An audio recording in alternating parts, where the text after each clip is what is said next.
Après avoir vu donc les équations cartésiennes régies, ben, il y a deux cas de figure d'équations cartésiennes.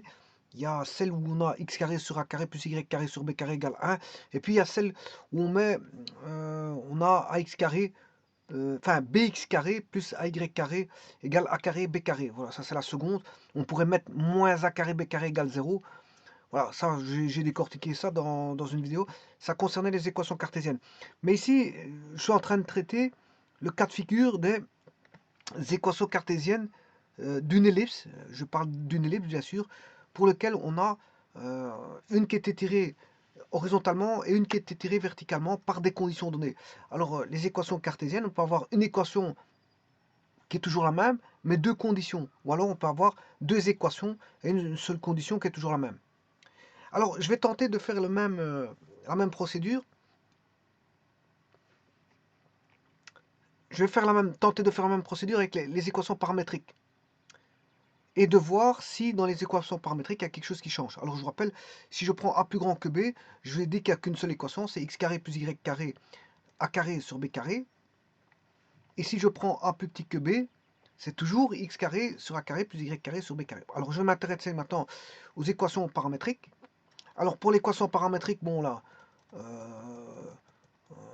c'est a cos phi plus b sin phi.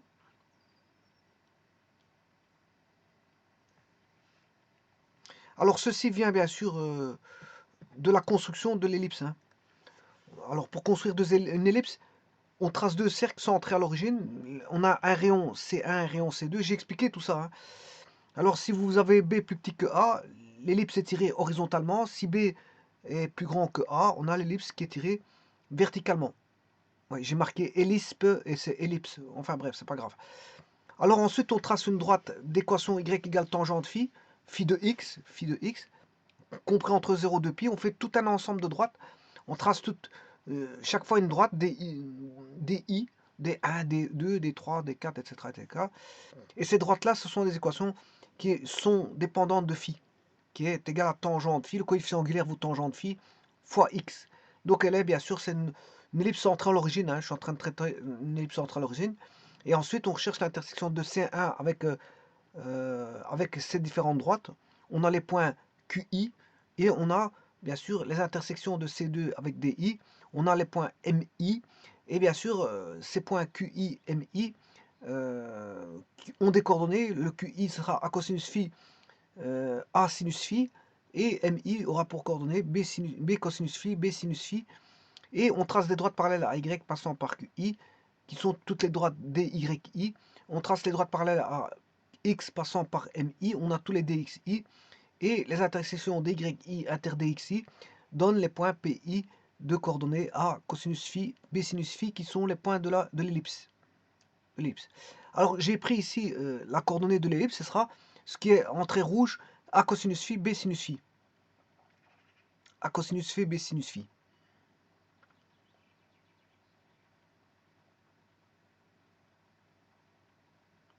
Alors je peux mettre ça en musique, hein, sur GeoGebra. Voilà, ça c'est deux ellipses, hein.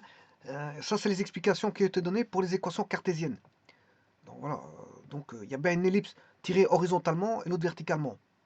Alors comment voit-on qu'elle est, il y en a une qui est tirée horizontalement, mais ça dépendra si A est plus grand que B ou B est plus grand que A. Bon, et ça, tout ça j'ai expliqué, vous allez voir, donc je vais effacer tout ça.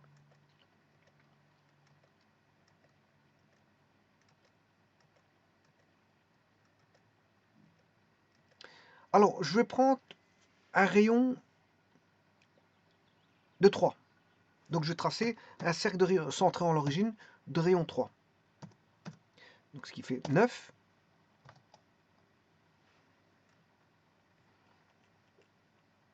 En équation, ça fera r carré, hein, x carré plus y carré égale r carré.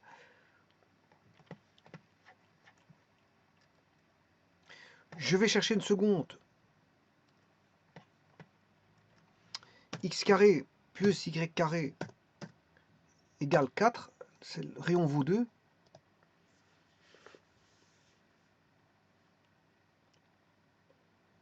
Alors maintenant, je vais prendre un angle phi. Je vais prendre un angle phi. Tout d'abord, je vais tracer la droite y égale tangente phi. Oui, bien sûr, il faut... je vais chercher un angle. Je vais mettre un point. Je vais mettre un point là. Un sommet, origine. Et je vais mettre un point là. Là, je définirai un angle. Et bien sûr, l'angle est défini par rapport à l'axe des X. Hein. L'angle est défini par rapport à l'axe des X. Je vais recommencer parce que j'ai raté mon coup. Il faut bien pointer le point A. Ouais, ben là, c'est parce que j'ai mal pointé les précédents.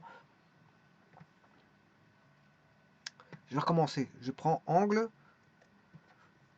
Je pointe A.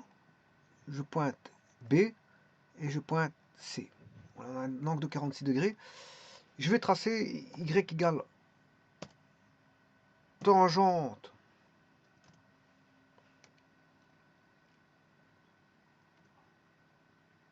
Alors, je vais mettre alpha l'angle.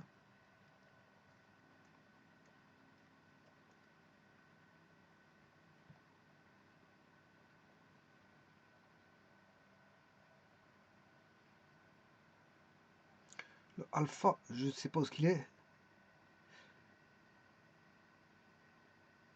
Ah, il est là.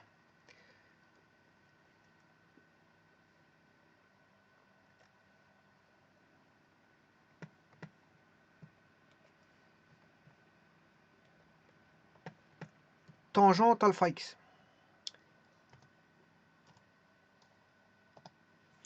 Voilà.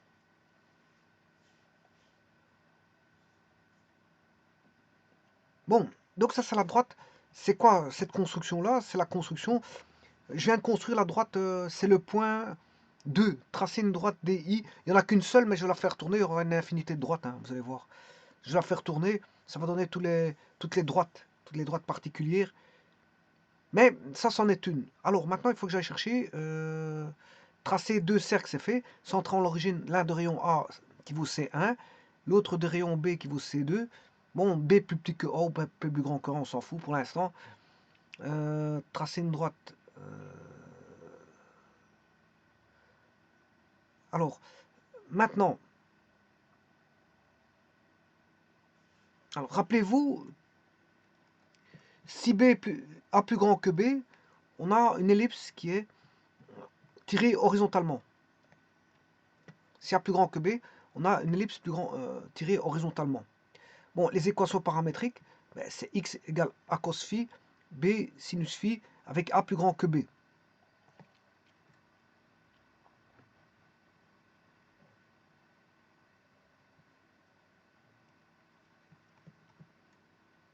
Donc, j'ai dessiné ici a plus grand que b.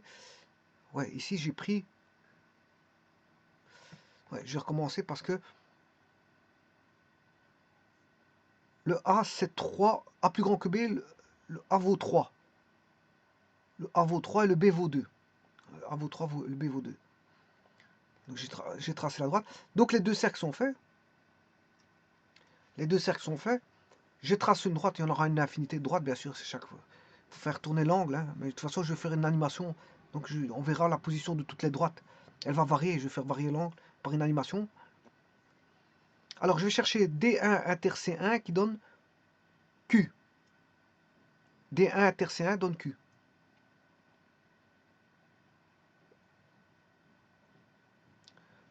Donc, et C1, c'est le cercle de rayon A. Alors, c'est le grand, parce que j'ai pris le A plus grand que B, donc le grand cercle.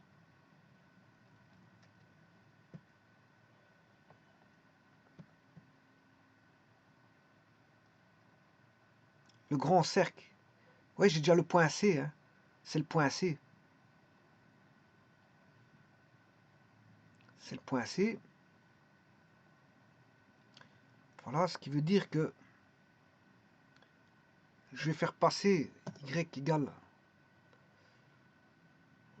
x égale 2,08.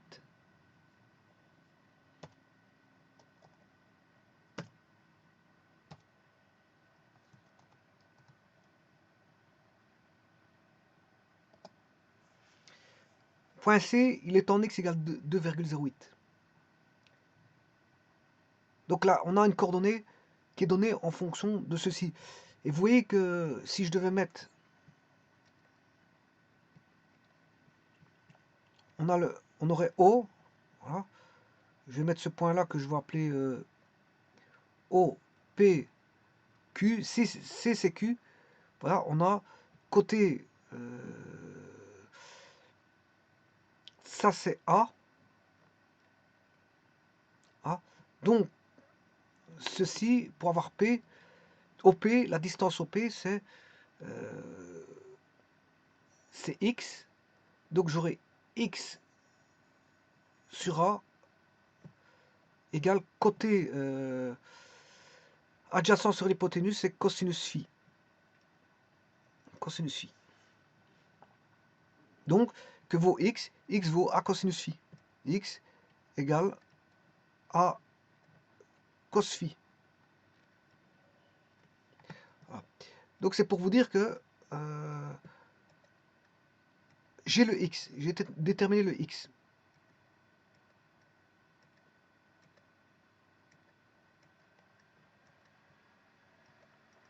Donc, le X, il vaut A.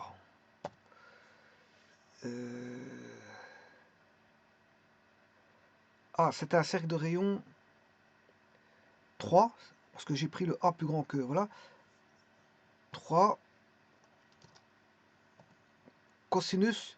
Alors, le phi, c'est alpha. Le alpha, il est défini, bien sûr, par rapport à l'axe des X. Parce qu'il y a une autre définition du phi. Vous verrez dans une autre vidéo. Je mettrai l'angle ailleurs.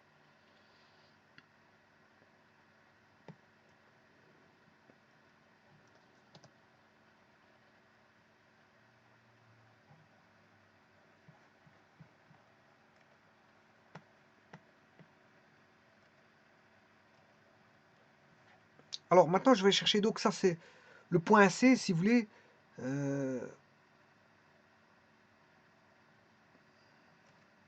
Le point C, c'est Q.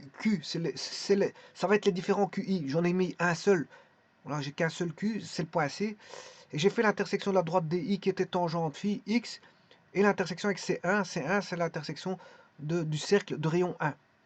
Alors je fais la même chose avec qui a pour, bien sûr, QI a pour coordonnée A cosinus phi, virgule A sinus phi. Mais je n'ai mis que la coordonnée en X. Hein. Je n'ai mis que la coordonnée en X. Enfin, l'abscisse. Je n'ai mis que l'abscisse. Je n'ai pas mis l'ordonnée. Ce qui m'intéresse, c'est l'abscisse A cosinus phi. Bon, maintenant, je vais mettre l'intersection de D avec le cercle C2. J'aurai un point M. Et ça va me donner le Y qui vaudra B sinus phi. Donc, je vais m'intéresser qu'au Y, à l'ordonnée, et non pas à l'origine.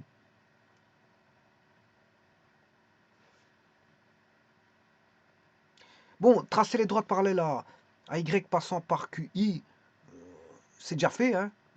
J'ai fait une droite parallèle à Y passant par QI, mais je vais tracer une droite parallèle à X passant par MI, qui va être DXI. L'intersection, ça va être le point PI de l'ellipse. Ce qui veut dire que là maintenant, je vais chercher Y égale à 2 sinus de l'angle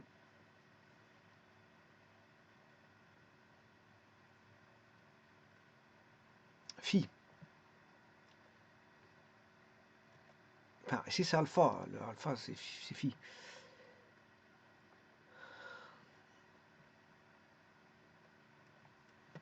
Alors le D208, j'ai pas besoin parce que c'est déjà 3 cosinus alpha. Je l'ai déjà. 2,08, c'est 3 cosinus alpha. Et maintenant, je vais chercher les intersections de ces deux droites. Donc H et I. C'est H, oui, H et I. Alors je vais vous mettre en couleur le I.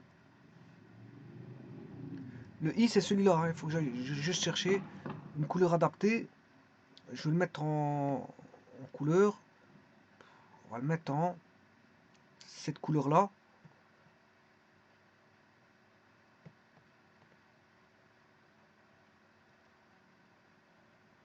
vert. Celui-là, je vais aussi le mettre en vert.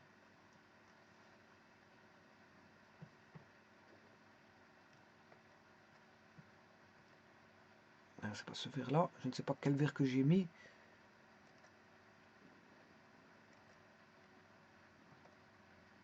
Je suppose que c'est celui-là. Il est même que l'autre, enfin je sais plus que ce que j'ai pris comme vert. Celui-là,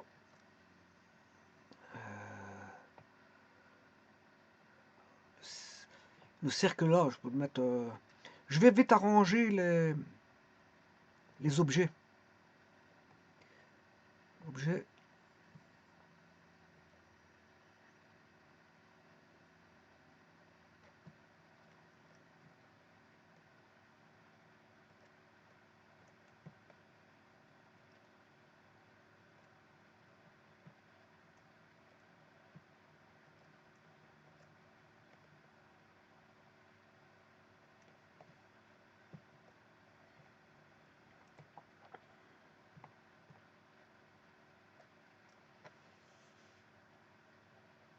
Bien sûr, il faut que je fasse apparaître l'ellipse. Hein.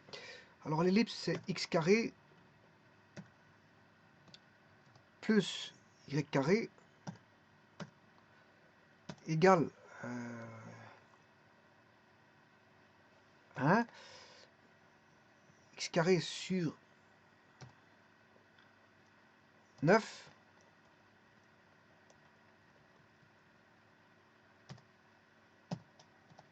Voilà, cette ellipse-là. Et on voit bien que le point, je vais placer un point, c'est le point d'intersection. Maintenant, je fais le point d'intersection qui est PI ici dans ce cas-ci. PI, c'est l'intersection des deux droites construites.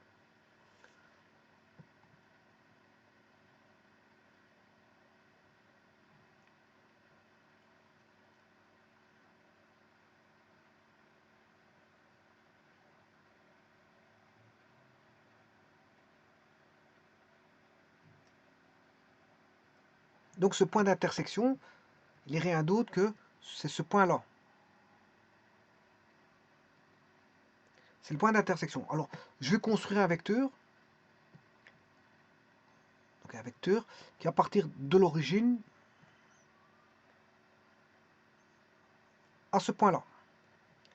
Et maintenant, je vais créer l'animation. Et vous allez voir qu'il va suivre le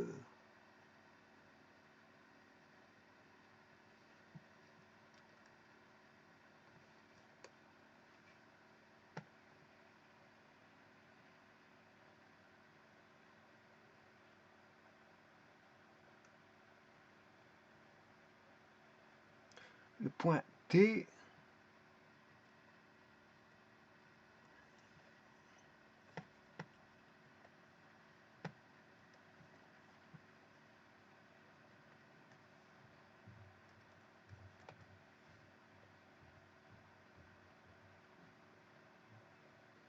Donc je vais remettre un point. Je ne sais pas pourquoi il n'a pas point sur objet.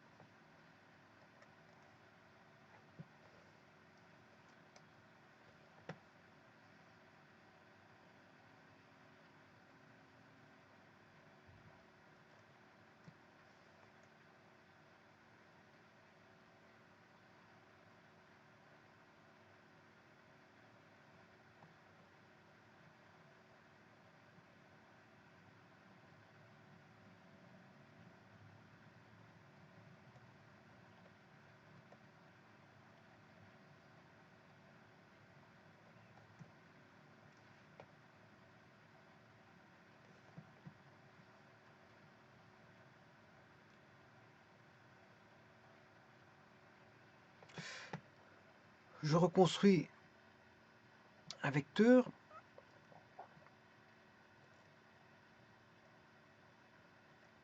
Jusqu'au point 1, c'est le vecteur. Et maintenant,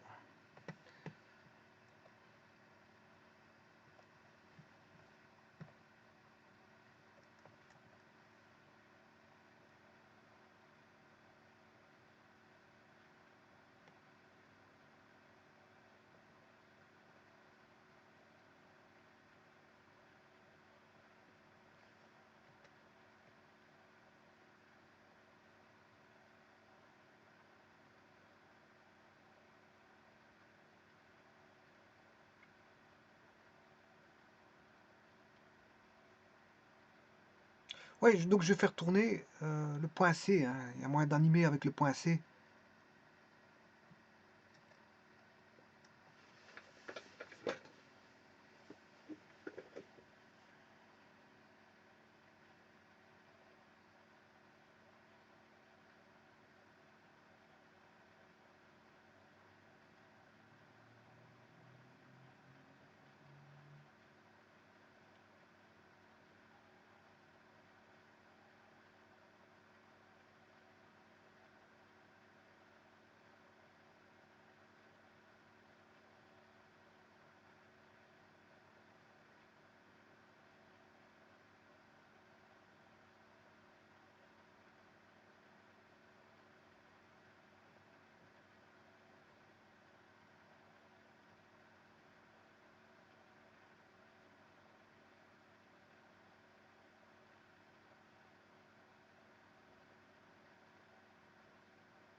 Donc on voit bien le point E qui forme l'ellipse, hein. C'est le point E qui m'intéresse, hein.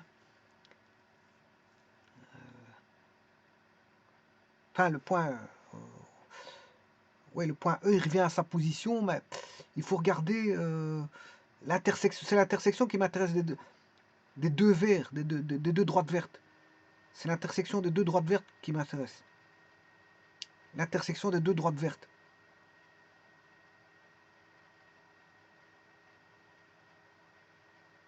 Voilà, et ça c'est pour A plus grand que B. Maintenant, je vais faire le contraire. Je vais mettre 2. Je vais arrêter l'animation, bien sûr. Et je vais changer tout ça.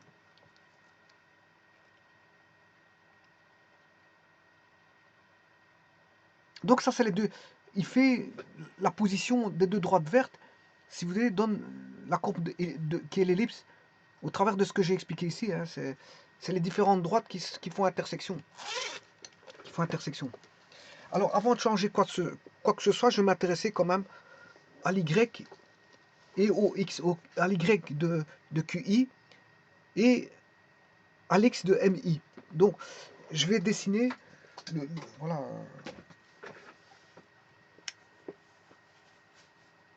A sinus phi, Y égale A sinus phi.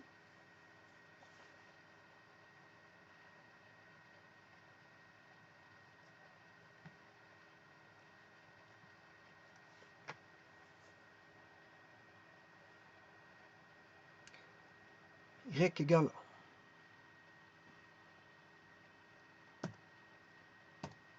sinus phi. Ici, phi vaut alpha.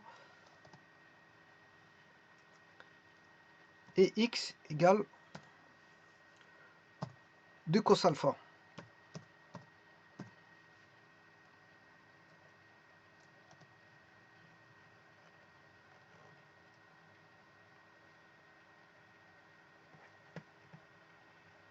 Et on va faire tourner ça.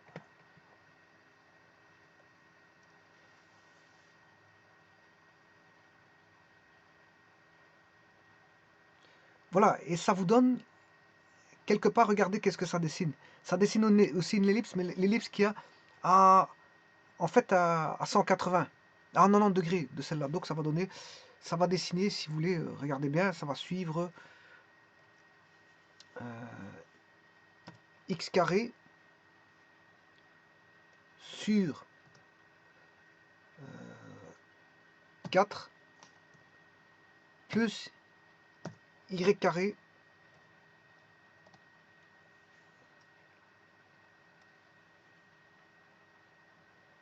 sur 9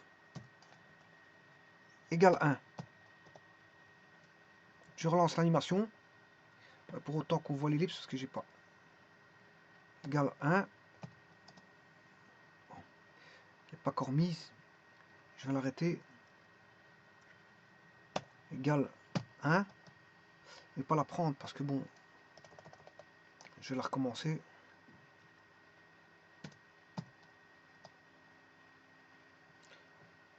La voici.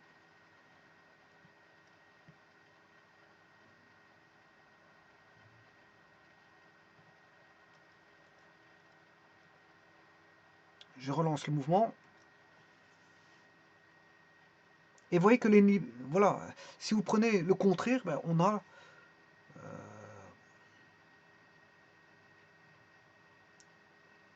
l'ellipse qui est, si vous voulez, verticale. On a l'ellipse verticale. Donc ce qui veut dire que je dois changer ici, ce que je dois changer, pour avoir l'ellipse A plus petit que B, si A est plus petit que B, non, ici j'ai pris, oui, si je prends A plus grand que B, donc ici faites très attention, hein. Je n'ai rien changé, hein. Regardez bien ce que ça va donner.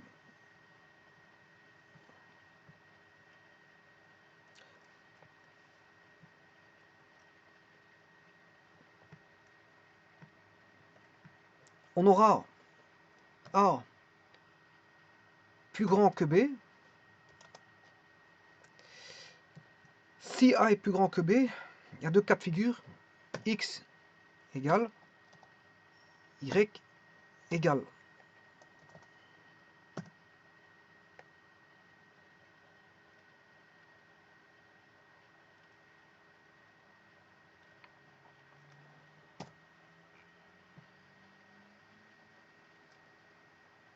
A cos phi B sin phi, A cos phi B sin phi. A cos phi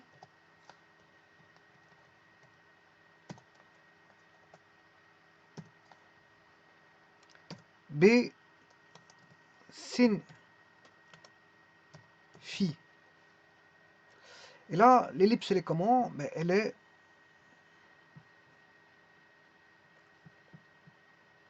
comme ceci.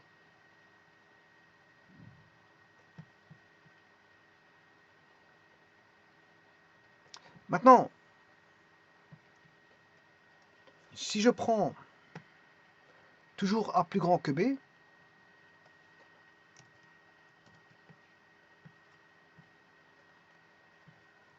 A plus grand que B, si je prends A sin, B cos phi A sin phi, B cos phi A sin phi,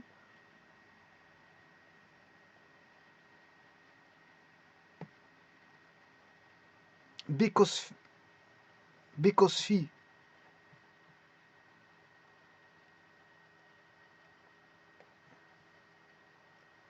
B cos phi A sin phi, c'est juste. B cos phi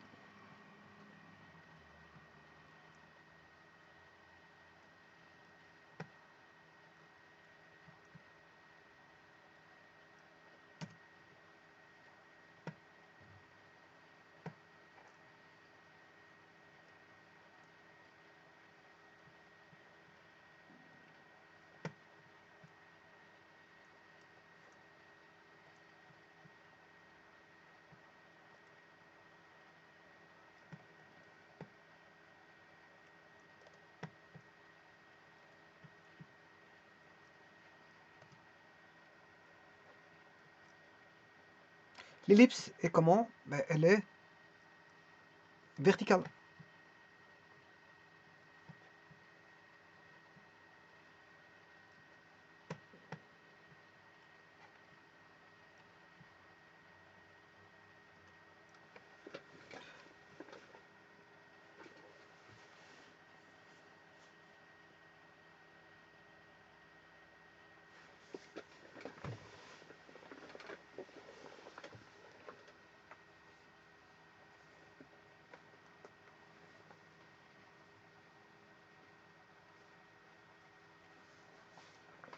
Maintenant, je vais traiter le cas contraire. Je vais tout inverser.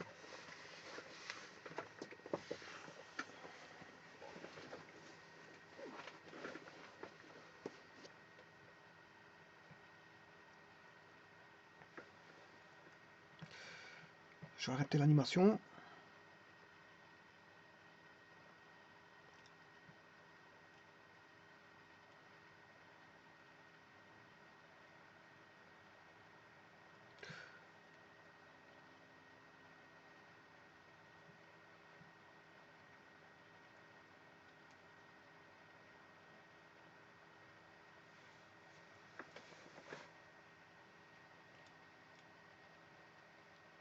Je vais inverser maintenant. 3, je vais mettre 2 cos phi.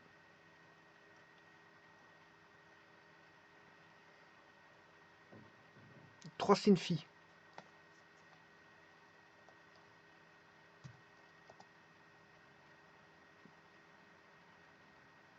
Enlever tout le restant.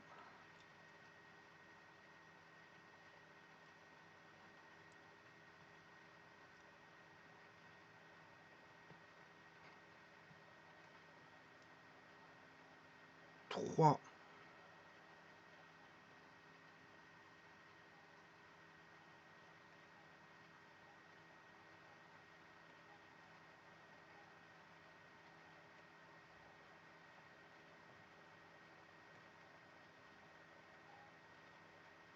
Je ne sais pas où est-ce que j'ai mis ça. 3 cos phi. Est-ce qu'il a disparu?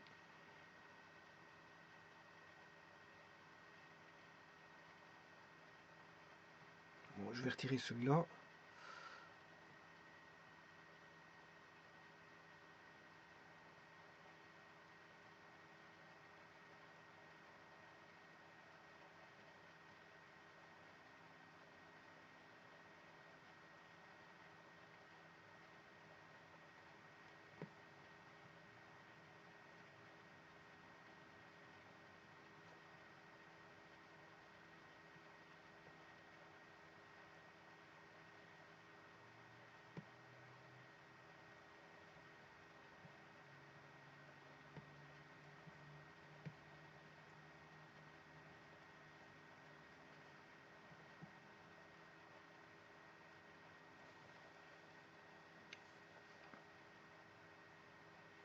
Et lui, il fait la verticale. Il fait la verticale, c'est-à-dire la verticale, c'est celui-là.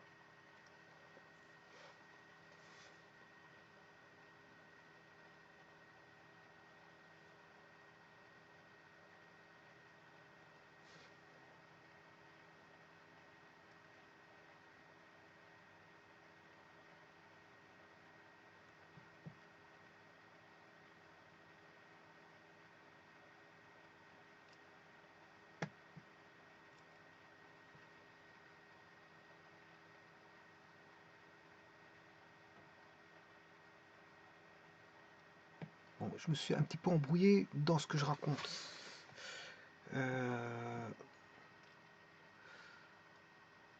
X 2. Oui, donc 2 est plus petit que, cette fois-ci, 2 est plus petit que le 3. Les X, voilà, donc c'est bien ça. 2. Donc là, il fait la verticale. Je vais vite lui faire une copie pour ne pas...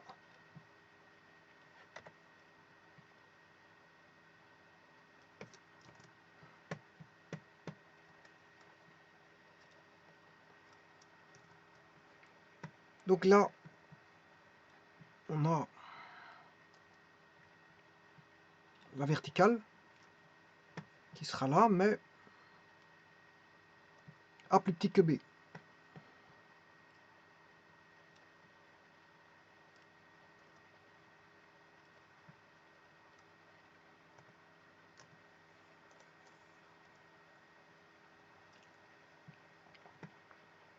Et toujours A pour A plus petit que B, on a compris qu'on aura l'horizontale.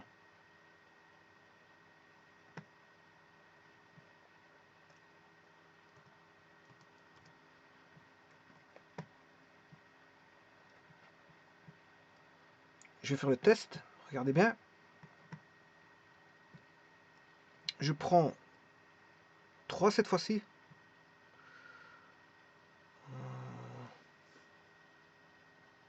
Ouais, 3.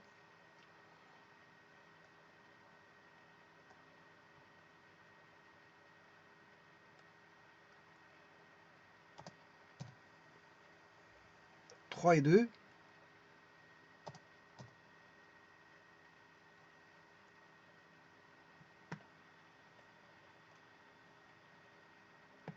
Je vais retirer le 2 et le 3. laisser transparaître l'horizontale.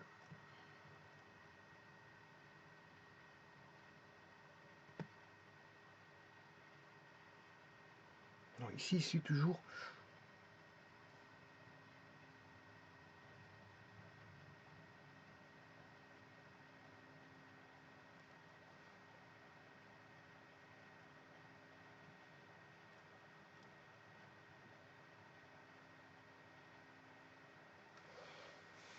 Elle suit la verticale.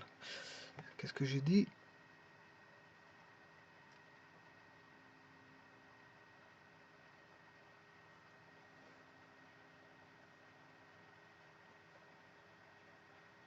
Voilà qui ne suit pas ce que je raconte. Il y a une petite erreur dans les quatre cas de figure.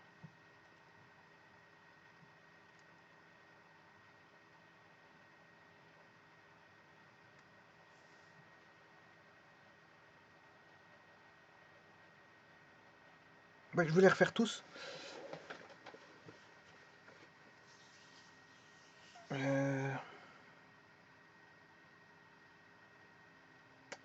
vais les refaire tous. A plus grand que. Je vais les refaire tous au cas par cas. Parce qu'il y a bon, il y en a et voilà. Je recommence. Donc, je vais les vérifier en même temps. A plus grand que B. Donc, je vais avoir par exemple 3 cosinus phi et 2 sinus phi. 3 cosinus phi, 2 sinus phi. Je vais le faire à partir d'ici. Non, 3 cosinus phi. Ouais. 3 cosinus phi.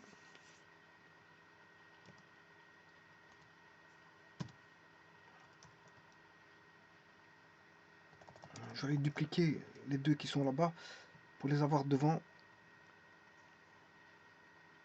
Cosinus, je le duplique.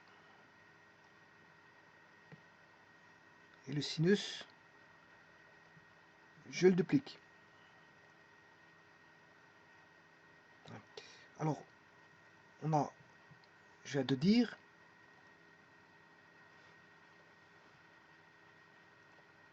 A plus grand que B, on a 3 cosinus phi, 2 sinus phi. 3 cosinus phi, 2 sinus phi. 3 cosinus phi,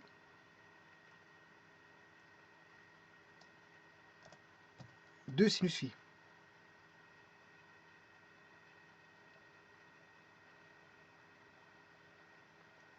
Il suit la verticale.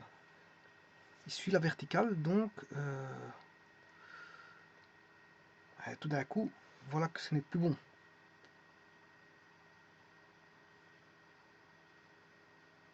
En fait, c'était la verticale, en fait. Je sais pas pourquoi je... Bon. Il suit la verticale.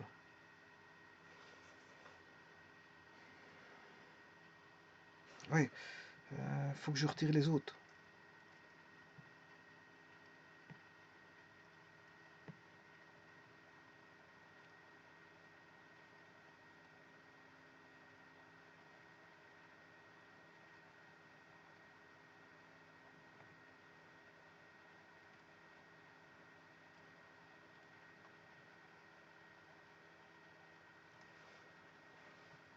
Trois sin phi, cosinus phi. Non, je me suis trompé, c'est 3 cos phi, 3 cos phi, 2 sin phi. Ouais, il me semblait bien qu'il y avait quelque chose qui n'allait pas. C'est 3 cos phi, 2 sin phi. Le x, oui, c'est ça, donc c'est bien ça. Oui, mais le problème, c'est le x qui est plus grand.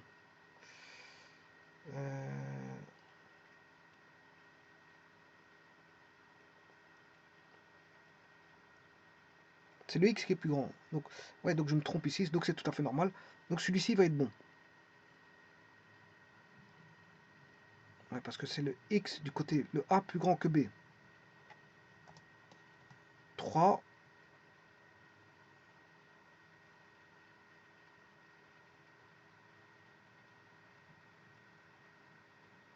Pour le x, et le y, je vais mettre 2.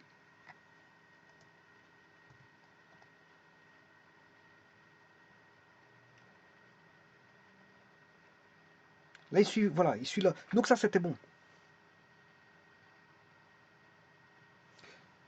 Donc ça, c'était bon. Donc, ce qui veut dire que l'autre est bon aussi.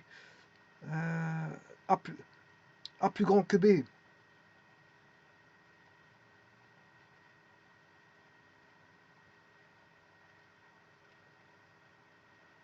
Na A cos phi.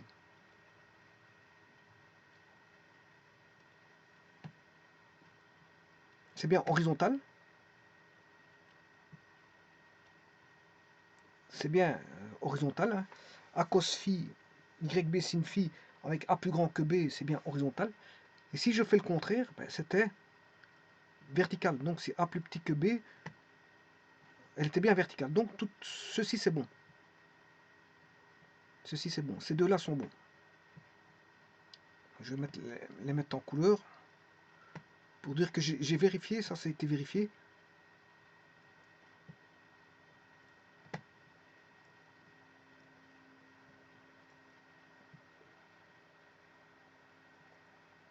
Et maintenant je vais faire les deux autres cas de figure.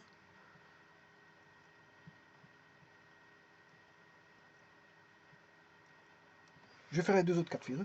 Si A plus grand que B, alors je vais chercher B cos phi A sin phi. B cos phi A sin phi.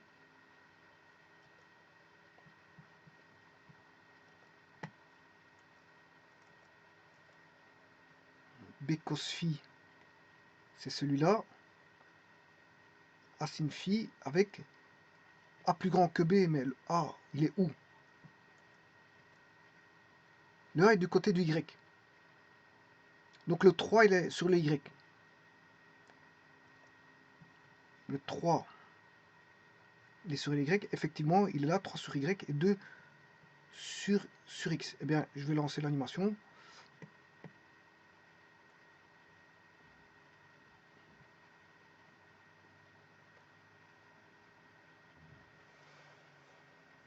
Et là, on est sur la verticale. Effectivement, c'est bon. On est sur la verticale. C'est-à-dire que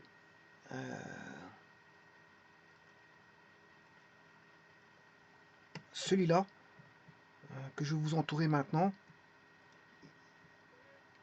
il est sur une verticale.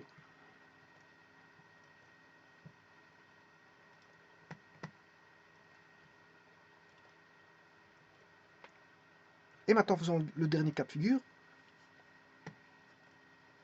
C'est A plus petit que B, mais le A, il est du côté du Y.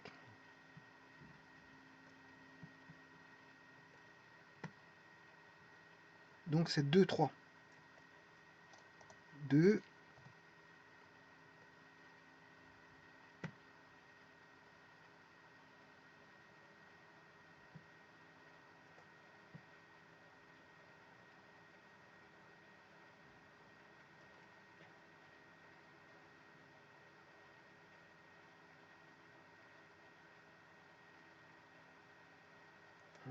Je sais pas qu'est-ce qu'il m'a fait GeoGebra. Et je me retrouve avec de cosinus et de sinus. Il m'a... Enfin,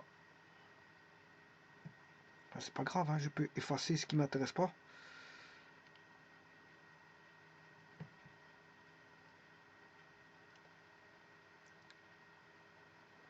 B vaudrait 3. 3 cosinus phi pour x. 3 cosinus phi pour x. Hein, je l'ai. Hein, et 2 sinus phi pour y. Donc je les ai, c'est ces deux-là. Donc, je relance l'animation.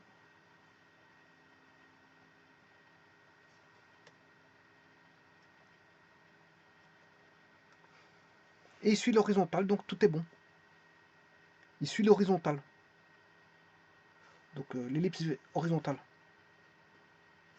Donc ceci est bon. Il suit l'horizontale.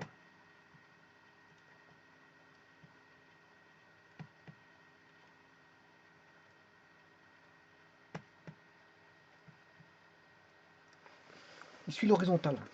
Bon, maintenant, il faut que je remette de l'ordre par rapport à ceci. On dit que je dois mettre l'équation paramétrique. Alors, A si A plus grand que B, Elle doit être ici, dans ce cas-ci, A plus grand que B, elle doit être horizontale. Ça traite le cas horizontal. Donc A plus grand que B, ça c'est A plus petit que B. A plus grand que B, eh bien il y a deux cas de figure. Non, elle doit être horizontale. En A plus grand que B. Donc c'est A cosinus phi, Y B sinus phi. Donc celui-ci, j'écrirai A cosinus phi, B sinus phi. Donc celui-là, il est bon. Alors allons voir le A plus petit que B. Celle-ci, elle doit être verticale. Elle doit être verticale. A plus, voilà, et A plus petit que B vertical, c'est A cosinus phi, B sinus phi. En deux termes, ça ne bouge pas. Puisque l'autre, c'est A cosinus phi, B sinus phi aussi. Voilà, ça ne bouge pas. Que A soit plus grand que B ou A, B plus petit que A, ça ne bouge pas. Donc ce qui veut dire que je vais changer ceci. J'en mets un peu n'importe quoi. Mais là, ça ne bouge pas. Donc c'est la même chose que l'autre. Donc je vais faire un copier-coller.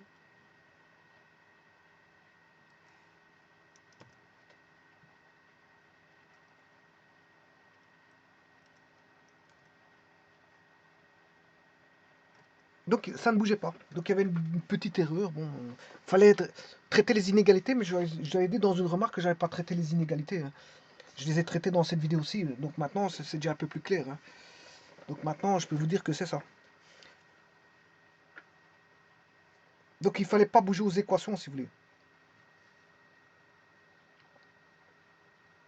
Et donc je présume que pour l'euro, on ne devra pas bouger aux équations. Il y a juste le E qui va changer, mais le E est stipulé qu'il a changé. L'excentricité a changé ici. C sur A, là.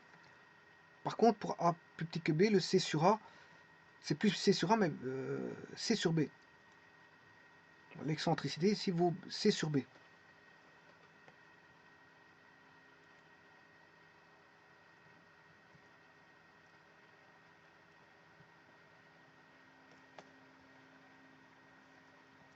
Donc, l'équation polaire, elle ne bougera pas non plus, hein.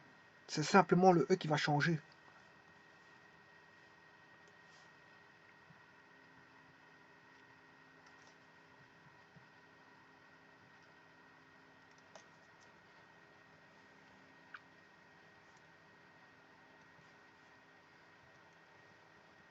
Donc, si je dis que rien n'a changé pour l'équation paramétrique, l'équation polaire ne bougera pas non plus.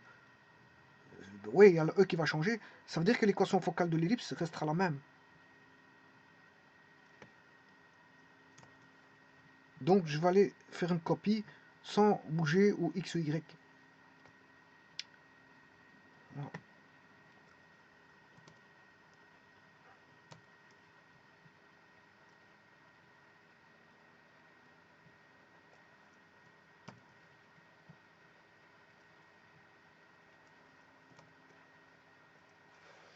Je présume que c'est ça. Parce qu'il n'y a rien qui bouge pour les deux autres équations.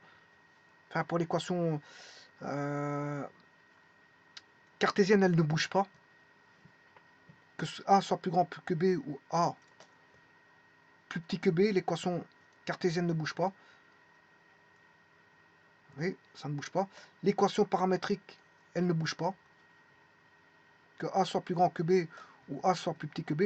Si j'ai deux équations qui ne bougent pas, bon, celle-ci ne devrait pas bouger non plus. De toute façon, il y aura... Voilà, il n'y a qu'une seule écriture, hein, c'est rho en fonction d'oméga. Mais c'est 1 plus E, il n'y a rien qui bouge. Et le E a changé, hein, l'excentricité a changé. Et donc, fatalement, celle-ci ne bougera pas non plus. Parce que je me dis qu'il y a trois équations qui ne bougent pas. Donc, la quatrième, je ne vois pas pourquoi elle devrait bouger. Donc, l'équation focale va rester la même, que A soit plus grand que B ou A plus petit que B. Elle ne bougera pas non plus. Je vous remercie.